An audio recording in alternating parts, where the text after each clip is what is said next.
Saludos cordiales amigos televidentes, muy buenas noches, bienvenidos a la emisión central del Comercio TV. Hoy es martes 12 de junio de 2018, hay importante información que se ha generado en esta intensa jornada de noticias. Aquí empezamos. El fiscal general del Estado, Paul Pérez, informó que las versiones de exfuncionarios del gobierno pasado son los elementos de convicción que se hallaron para vincular al expresidente de la República, Rafael Correa, en la investigación del secuestro del exasambleísta Fernando Balda. Serían las versiones de varios exfuncionarios del gobierno de Rafael Correa las piezas claves que atribuyeron los elementos necesarios que señalarían al expresidente en el caso Balda. Que son las versiones de los mismos exfuncionarios los que han servido como elementos de convicción para tomar esta decisión que es absolutamente constitucional y legal. Una de estas versiones fue dada el pasado 5 de junio por el exsecretario de Inteligencia y ex asesor del presidente Rafael Correa, Ronmy Vallejo, quien señaló que efectivamente estuvo en Colombia, pero antes de que se produjera el secuestro, detalló cuál fue la misión con la que le enviaron. Me solicitaron que averigüe si es que el señor Fernando Balda se encontraba en Colombia, por lo que en una de esas tantas visitas que hice a la policía de Colombia, coordiné con la DIPOL si podían ubicarle al señor Balda en Colombia. ¿Quién le solicitó que averigüe que el señor Fernando Balda estaba en Colombia? El presidente de la República. Para su viaje a Colombia, para ubicar al señor Fernando Balda específicamente a ese viaje, ¿cómo se financió? Fue la presidencia de la República. Estas declaraciones, según la Fiscalía, pondrían en evidencia una cadena de mando. Y con esto concuerda también Diego Chimbo, abogado defensor de dos exagentes procesados. Nunca se negó el evento que sucedió en la ciudad de Bogotá. Es un tema estricto de autoría inmediata. Solo cumplieron órdenes de ellos. Por supuesto. Es por ello que la Fiscalía solicitó directamente a la Corte Nacional se determine hora y fecha para la audiencia de vinculación, al considerar que no se necesita permiso de la Asamblea para enjuiciar penalmente al expresidente. Sin embargo, la Corte esperará el pronunciamiento de la Asamblea para así garantizar que no se alegue la falta de algún requisito de procedibilidad. Sin embargo, nosotros como Fiscalía General del Estado somos respetuosos de la decisión del órgano jurisdiccional, en este caso, la decisión de la señora jueza al realizar la consulta a la Asamblea Nacional respecto de esta autorización. Pérez rechazó los señalamientos de que la Fiscalía estaría persiguiendo al exmandatario. Debemos recalcar que nuestras acciones siempre han sido y serán apegadas a la ley, a la Constitución y sobre todo que actuaremos sin temor, ni tampoco bajo presión de ninguna naturaleza. Informó Carolina Basante. Y en este mismo tema, el próximo jueves la Asamblea Nacional ha sido convocada para conocer el pedido de la Corte Nacional de Justicia sobre el presidente Rafael Correa en el caso del secuestro del político Fernando Balda. Durante esta jornada se registró un intenso debate en torno a este tema. Algo que es Intenso debate generó este martes en la Asamblea la decisión del fiscal general de pedir la vinculación del expresidente Rafael Correa en el caso del secuestro de Fernando Balda. En el sector correísta aseguraban que esto no es más que una persecución política. Creemos que es evidente la persecución política, una vez más utilizando el sistema judicial. Evidentemente lo que esperamos en el Ecuador es que exista una justicia independiente y hoy mismo estamos viendo que a través de la Fiscalía eso no está sucediendo. Pero el debate se concentró en si la Asamblea es o no competente para dar una respuesta a la Corte de Justicia, que ha solicitado su criterio en torno a si se aplica el artículo 120, numeral 10 de la Constitución, que ordena la autorización de la Asamblea para enjuiciar a un mandatario. En la oposición decían que no es necesaria esa autorización, pues Rafael Correa ya no es presidente de la República. la presidenta de la Asamblea, por intermedio de la secretaria, puede comunicar a la jueza de la Corte Nacional de Justicia indicándole que no hace falta autorización alguna en estos casos de la Asamblea Nacional porque el economista Rafael Correa ya no ejerce las funciones de presidente. Y con eso coincidían en el sector morenista, que afirman que la Asamblea nada tiene que hacer en este caso. El señor es un ciudadano común y tiene que responderle a la justicia ordinaria. Aunque los correístas decían lo contrario, que el Pleno como máximo organismo debe pronunciarse y dar una respuesta a la justicia, y que esta respuesta debe ser aprobada con una mayoría absoluta, es decir, más de 90 votos. Corresponde efectivamente al Pleno, al órgano legislativo, el Pleno de la Asamblea Nacional, pronunciarse respecto de este pedido de autorización.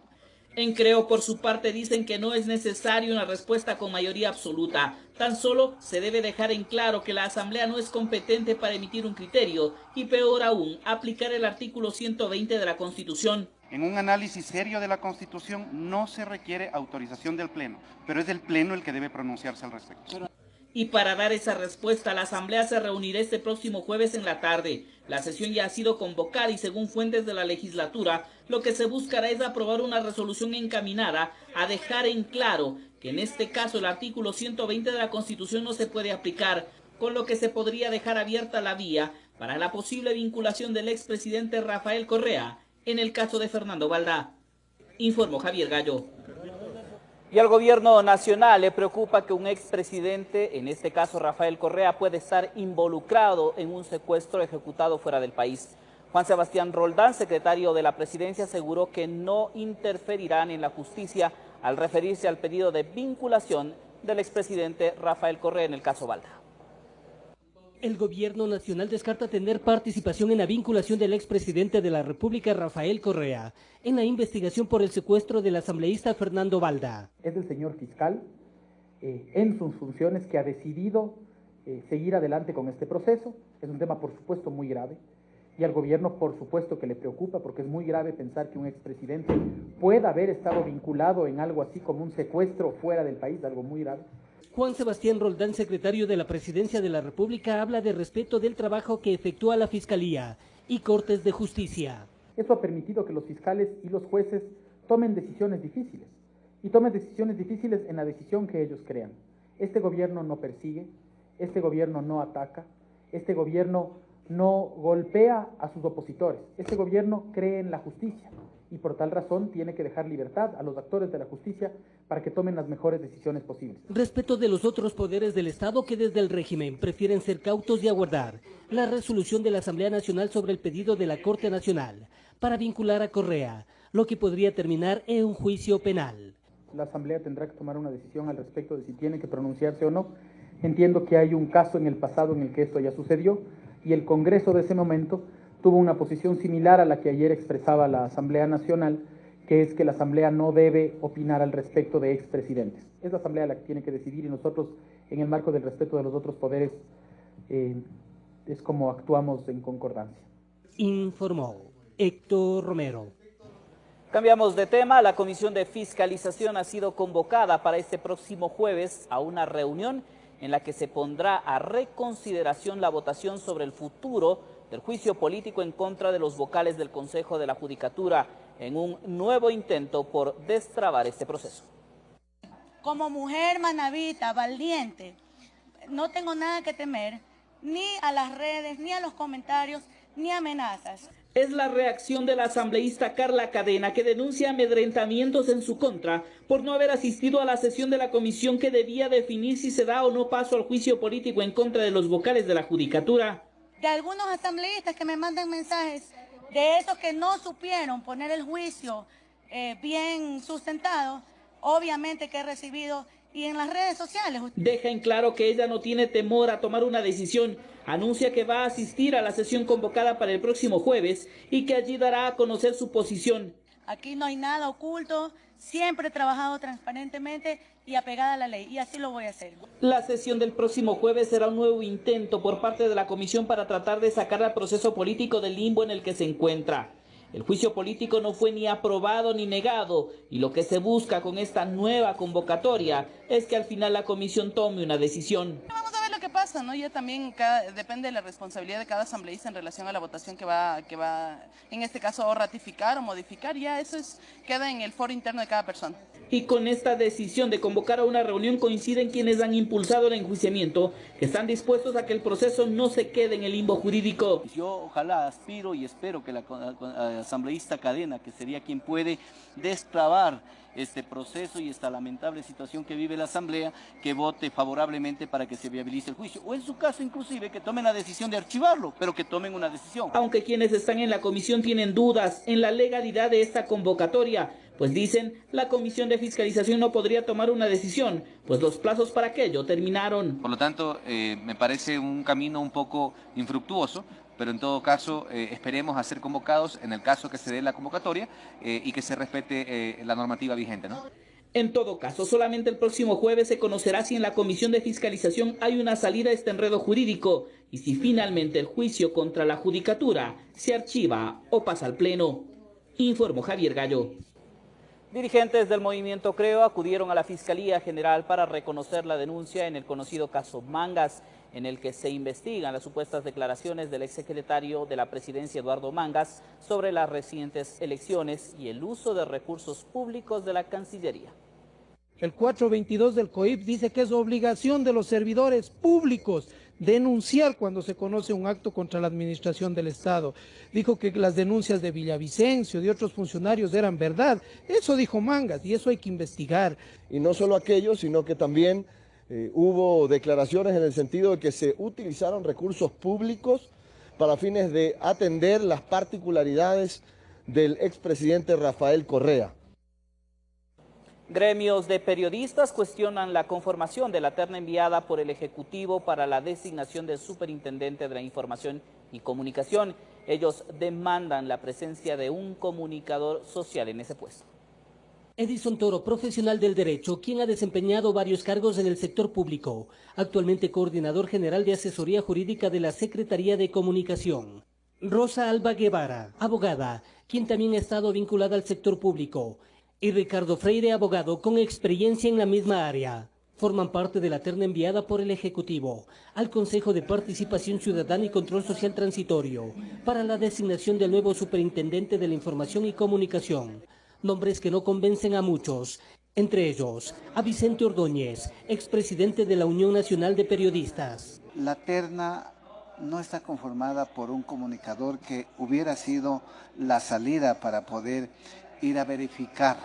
Está integrada por abogados que de alguna forma fueron colaboradores también del anterior gobierno. Criterio compartido por Wilson Zurita, presidente del Colegio de Periodistas de Pichincha. No digo que los señores abogados no estén preparados para este ministerio, pero sí gente especializada como nosotros los periodistas que podemos hacer un análisis de los contenidos. ¿Qué análisis de contenidos pueden hacer los abogados? Ellos pueden hacer un análisis de lo que dice la ley, de lo que dice la filosofía misma de la ley. Nueva Supercon que nace con una consigna definida desde la óptica del régimen. No puede quedarse sin investigar lo que hizo la Superintendencia de Comunicación en el pasado.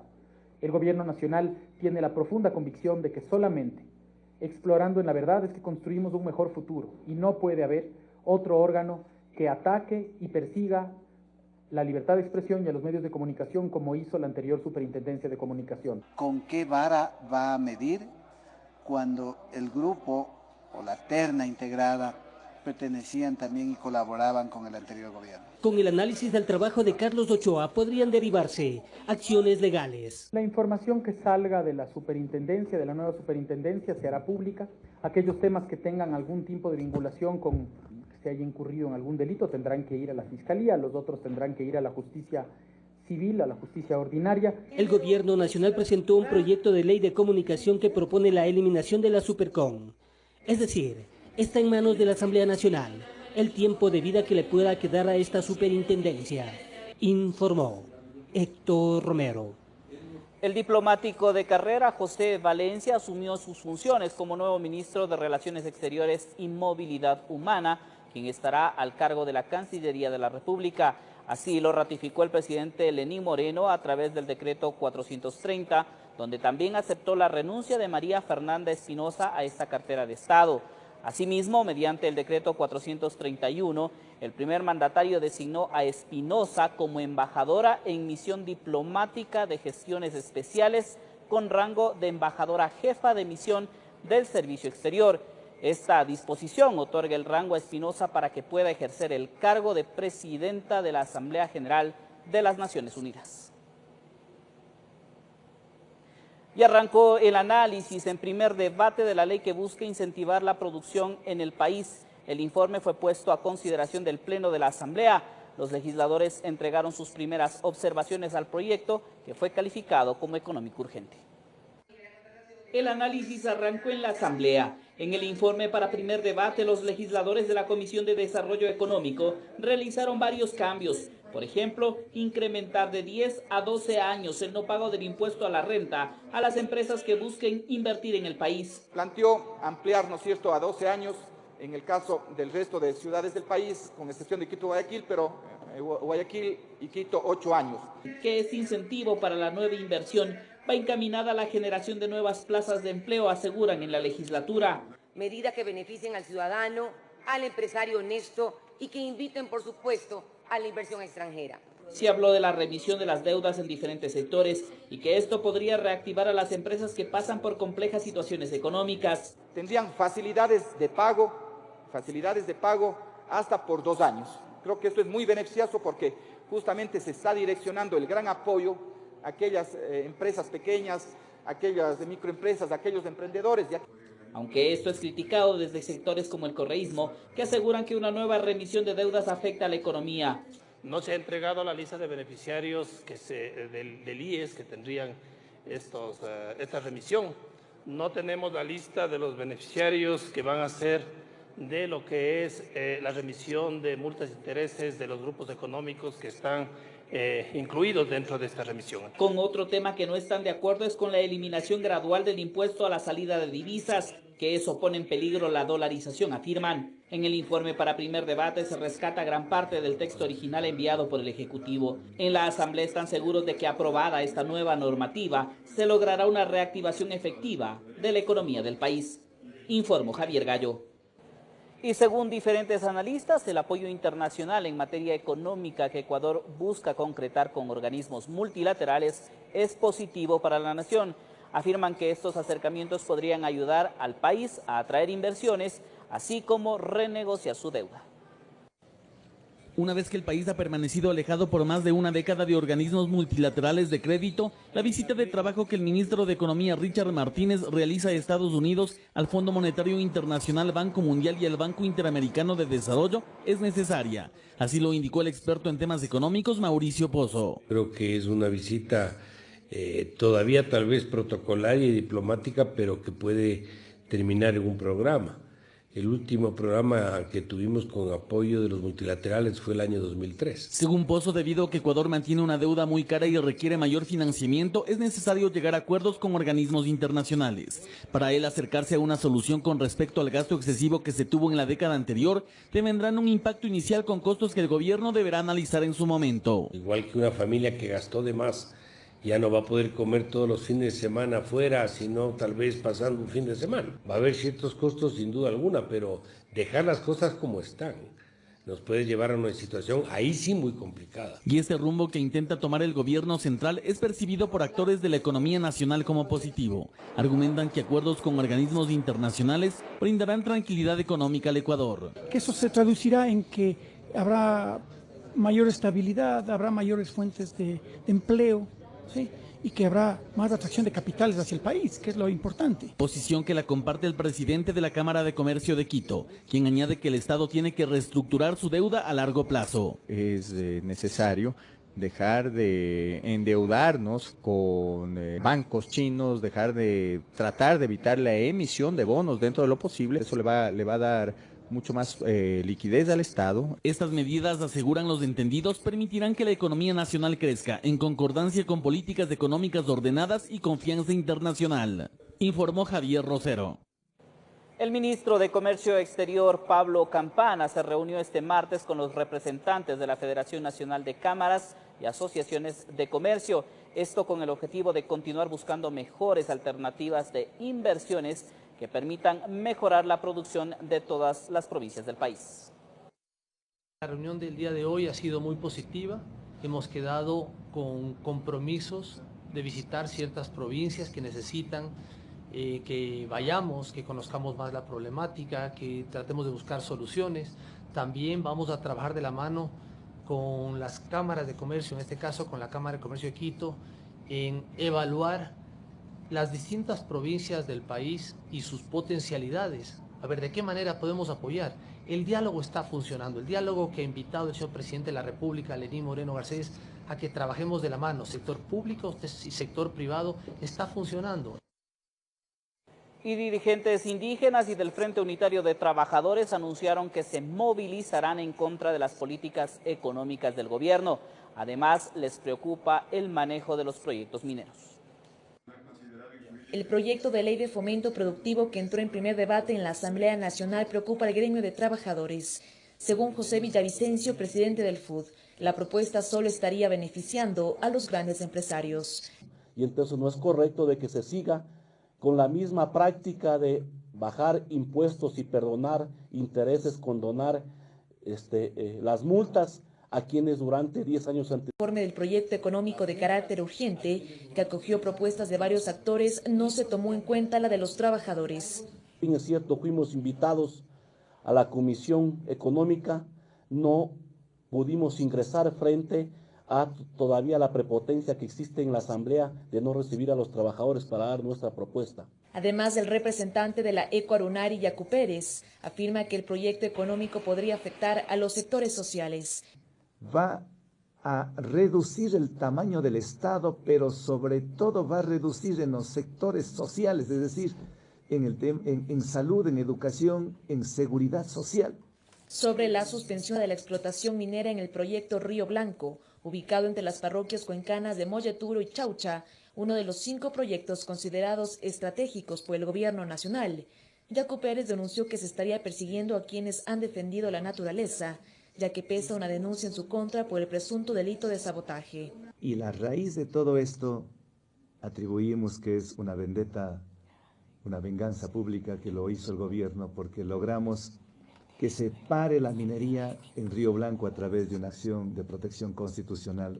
Por lo que el próximo miércoles estas organizaciones se reunirán en un consejo ampliado, donde definirán la fecha para las movilizaciones. Informó Priscila Cadena. Cambiamos de tema, mucha atención. Tras un operativo, el ejército colombiano capturó a Juan Gabriel Arizala Vernaza, hermano de alias Guacho, quien fue vinculado junto a 21 personas por el presunto delito de delincuencia organizada y terrorismo por la Fiscalía de San Lorenzo en Esmeraldas. Tras un operativo realizado en el corregimiento de Llorente, zona rural de Tumaco, Nariño, fue capturado Juan Gabriel Arizalas, alias Javier, quien sería hermano de alias Guacho. En el Twitter del Ejército de Colombia se dio a conocer que alias Javier era el encargado de manejar las redes de apoyo al terrorismo en los corregimientos de Guayacana y Llorente en Tumaco, Nariño. En contra de Javier existen 2 órdenes de captura expedidas por la Fiscalía de Tumaco y otra por la seccional de Pasto. Juan Gabriel Arizala será puesto a disposición de un juez de control de garantías. La Fiscalía le imputará cargos por el delito de concierto para delinquir. Por otra parte, la mañana de este 12 de junio, 22 personas, incluido Walter Patricio Arizala Vernaza, alias Guacho, pertenecientes del grupo residual Oliver Sinisterra, fueron vinculados por la Fiscalía de San Lorenzo por el presunto delito de delincuencia organizada y terrorismo. En la audiencia oral pública de vinculación, el juez del caso ordenó prisión preventiva a todos los implicados en los atentados con explosivos registrados en Esmeraldas y por el secuestro y asesinato de los 3 integrantes del equipo periodístico de Diario El Comercio, entre otros hechos violentos suscitados en la frontera norte. Recordemos que alias Guacho sería el jefe de uno de los grupos disidentes de las FARC, que se apartaron del proceso de paz de la guerrilla con el gobierno. Se le acusa de la muerte de 8 campesinos en Altomira, zona rural de Tumaco, en Nariño. Por estos acontecimientos ocurridos tanto en Colombia como en Ecuador, alias Guacho se ha convertido en el objetivo de la fuerza pública, ofreciéndose una recompensa de 300 millones de pesos por información que lleve a su ubicación y captura. Informó Patricia Aldaz. En otros temas, Mauricio Rodas, alcalde de Quito, anunció que no se postulará como candidato para las próximas elecciones seccionales. Según el burgomaestre, la decisión se debe a causas personales. Pese a ello, ratificó su compromiso para continuar trabajando en las obras planificadas por su administración. Yo no estoy enamorado del poder, estoy enamorado de Quito. Los quiteños me encargaron un mandato de 5 años que concluye el 14 de mayo de 2019 y yo cumpliré ese compromiso. Este fue el anuncio del alcalde de Quito frente a la posibilidad de postularse nuevamente como candidato para las elecciones seccionales del 2019. En su intervención, el burgomaestre señaló su aspiración para que el próximo representante de la ciudad cuente con el apoyo del Consejo Metropolitano. La elección para la alcaldía de Quito en el año 2014, por mérito de los quiteños, se convirtió en el principio del fin del correísmo. Eso es algo que el correísmo jamás nos ha perdonado. Y eso se tradujo no solamente en una férrea oposición, bloqueo administrativo y político por parte del gobierno de Correa, sino también se tradujo en un permanente bloqueo por parte de los concejales correístas. Además, enfatizó su compromiso por continuar con la ejecución de obras planificadas durante su gestión. El mismo metro de Quito. Lo mismo ocurre con proyectos como la nueva solución vial Guayasamín o como el proyecto Quito Cables. El alcalde Rodas argumentó que su decisión se debe a motivos personales y creencias políticas. Yo tengo hijos muy pequeños, hijos a quienes no he podido dedicar el tiempo que me gustaría. Creo que también es necesario brindarles el tiempo que ellos merecen. Ahora el movimiento político Suma deberá analizar si postula a un candidato para la próxima alcaldía. El aviso se realizó a propósito del recorrido por las nuevas aceras de la avenida 6 de diciembre. Informó Sofía Vintimilla. Gracias, amigos televidentes, por continuar junto a nosotros. Seguimos informando. 5 toneladas de precursor químico utilizado para la cristalización de droga fueron decomisados en la provincia de Santo Domingo de los Áchilas. 2 personas fueron detenidas. Este camión circulaba pasada la medianoche por la vía Villegas, intentaba llegar a la Concordia. La policía organizó un operativo de control, información de inteligencia advertía que estaba avanzando. La orden era detener su marcha. No había utilizado las vías regulares, que son la ciudad de Santo Domingo, el bypass, sino unas vías de segundo orden para salir a la Concordia y buscar el destino hacia la provincia de Esmeraldas.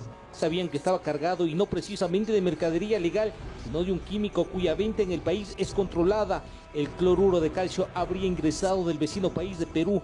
Tenía que llegar a la frontera norte, específicamente a la zona de San Lorenzo, para cruzar hasta algún laboratorio de refinamiento de droga en la zona de Tumaco, territorio colombiano. Para ser trasladado dentro del Ecuador y en Colombia, este químico es controlado, la cual se necesita una guía de traslado y autorización, en este caso, que ya lo está emitiendo el Ministerio de Interior. El trabajo de los agentes antinarcóticos permitió el decomiso de 5 toneladas de cloruro de calcio que viajaban en 200 fundas de 25 kilos cada una.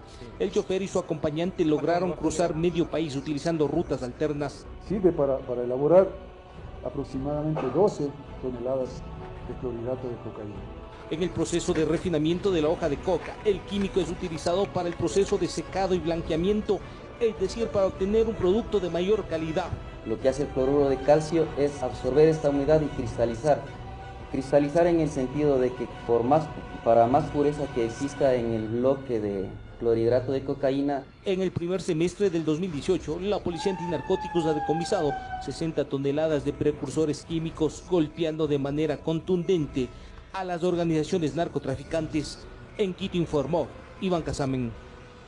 Y en el sur de la capital, un presunto microtraficante fue capturado con dosis de marihuana y pasta a base de cocaína. Se presume que se dedicaba al expendio cerca del parque de la ciudad de Ibarra. Un vecino del sector alertó a los agentes motorizados de los movimientos extraños en el interior del espacio verde. En una acción rápida, los uniformados ingresaron y los que nada escondían se quedaron quietos. Uno de ellos salió a precipitada carrera, pero la máquina fue más rápida que las piernas. No llegó muy lejos. Botando de su interior, botando una media, en el cual al revisarle se encontró que tenía droga. A pesar que intentó botar lo que escondía, fue muy tarde. Los policías ya lo tenían acorralado. El hombre de 30 años de edad aparentemente se dedicaba al microexpendio en las inmediaciones del parque de la Ciudadela Ibarra, al sur de Quito. En sus partes íntimas se pudo localizar lo que es, en cambio, marihuana. Lo encontraron con aproximadamente 30 gramos de marihuana y 20 de pasta base de cocaína. Más allá de la cantidad, del problema es que el sospechoso como que deambulaba buscando potenciales clientes o esperaba que los jóvenes lleguen en busca del caramelo prohibido, es decir, eventuales consumidores. Si las personas, los moradores del sector, se percatan de cualquier tipo de persona que está sospechosa por el sector, si no es del barrio, enseguida llamen a la policía, que nuestro auxilio y nuestra colaboración es inmediata. un trabajo de hormiga donde la comunidad juega un papel importante para cortar que la droga deambule libremente por los espacios públicos. En Quito informó Iván Casamen. Y en la vía panamericana que atraviesa la provincia de Los Ríos, un bus interprovincial se volcó cayendo a una cuneta con agua. 21 personas resultaron heridas, entre ellos un grupo de venezolanos que viajaban hacia Guayaquil. Los vidrios de las ventanas debieron ser rotos para que los pasajeros lograran salir. El primero en hacerlo fue el venezolano José Pérez. Presenta cortes en sus manos porque ayudó a evacuar a algunos pasajeros, entre ellos sus 8 coterráneos que viajaban desde Quito hasta el puerto principal. Iba dormido cuando de repente empiezo a sentir que todo se me viene encima. Mi compañera, ella se vino y se estaba ahogando y yo la saqué. Se me volvió a caer, yo tuve que agarrarla del pelo para poder sacar, decirle, respire, respire, que estamos bien. La coloqué para allá y yo fui el primero que salí del autobús. Entre niños y adultos, la CTE y el Ministerio de Salud prestaron atención a 21 personas que, a más de sus heridas, pasaron un gran susto, pues quedaron en el agua de la cuneta. Se procedió a desinfectar las heridas por el agua que tenían, el sucio, y trasladados inmediatamente en las ambulancias del Ministerio de Salud Pública. El percance tuvo lugar en la vía E25, a pocos metros del cruce de Caracol en Babahoyo. En el sitio está la huella de la pérdida de pista del bus Disco 53 de la Cooperativa Ecuador.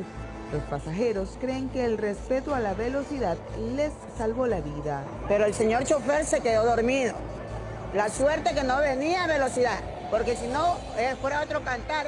Ahora él se da la fuga con el oficial y nosotros, bienvenidos sea con el agua hasta aquí, al tope. El tránsito en este sector se normalizó luego de al menos 8 horas, cuando el bus finalmente fue removido por 2 grúas. Posterior se podrá determinar las causas del accidente. Desde Los Ríos informó Odette Camacho. Y una persecución policial terminó en un accidente de tránsito entre un patrullero y una motocicleta, en la cual se transportaban unos supuestos antisociales. El hecho se registró al sur de Guayaquil.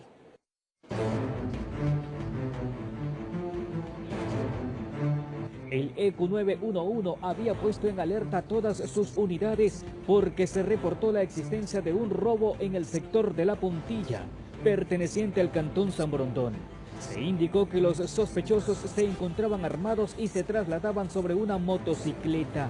Minutos más tarde localizaron a 2 personas sobre una moto y con las mismas características en el suroeste de Guayaquil. Al tratar de realizarles un registro rutinario, ellos optaron por aumentar la velocidad pretendiendo escapar. En el momento de la persecución resulta un accidente de tránsito entre la unidad policial y las personas sospechosas. Los 2 individuos se dan a la fuga, le dando captura a uno de ellos. Los implicados apenas resultaron con unos cuantos golpes. Uno de ellos corrió logrando alejarse de los agentes a través de las pequeñas peatonales de la zona.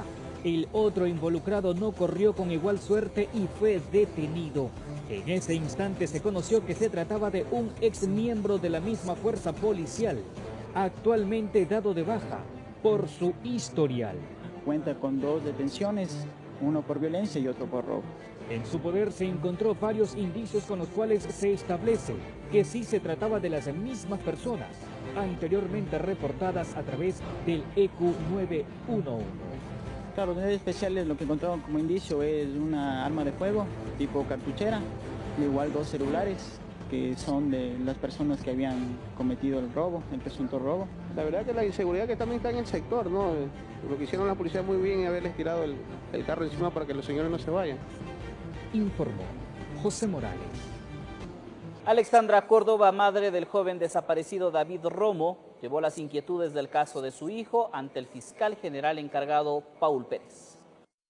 Acompañada de su abogado, Alexandra Córdoba se acercó a la Fiscalía General en un nuevo intento de presionar al régimen para que se esclarezca el caso de desaparición de su hijo, David Romo. Necesitamos esa respuesta de verdad y justicia por David Romo Córdoba y por los más de 3.000 personas desaparecidas en nuestro país. Él insiste en que la situación de su hijo se trata de una desaparición forzada y eso se evidenciaría en una serie de irregularidades en el debido proceso. Estas incógnitas fueron presentadas a Pérez. El por qué no están incluidas las personas del bus, por qué no están incluidos los policías del UPC, por qué no está incluido también el señor agente investigador Padilla, que conocía que mi hijo estaba con vida en esa clínica. Espero que estos porqués tengan una respuesta. Es por eso que Córdoba dice que no es suficiente con la desclasificación de información del caso de David, ordenada por el presidente Lenín Moreno. Solicita se conforme una comisión internacional para la investigación. Necesitamos esa comisión internacional con peritos, con agentes investigadores, con profesionales expertos de otros países, porque hemos visto que 5 años y los profesionales de aquí no tienen la menor experticia ni el menor conocimiento de cómo es investigar, el buscar y el dar con esa persona desaparecida. David Romo Córdoba desapareció el 16 de mayo de 2013 en el trayecto de la universidad a su casa. En estos días, la Defensoría del Pueblo entregará el informe final sobre este caso, en el que se espera se establezca el rol de varios funcionarios públicos en el particular. Informó Carolina Basante. Es todo por el momento, amigos televidentes. Les invitamos a que continúen en la sintonía de la mejor programación aquí en TVC. Que descansen. Buenas noches.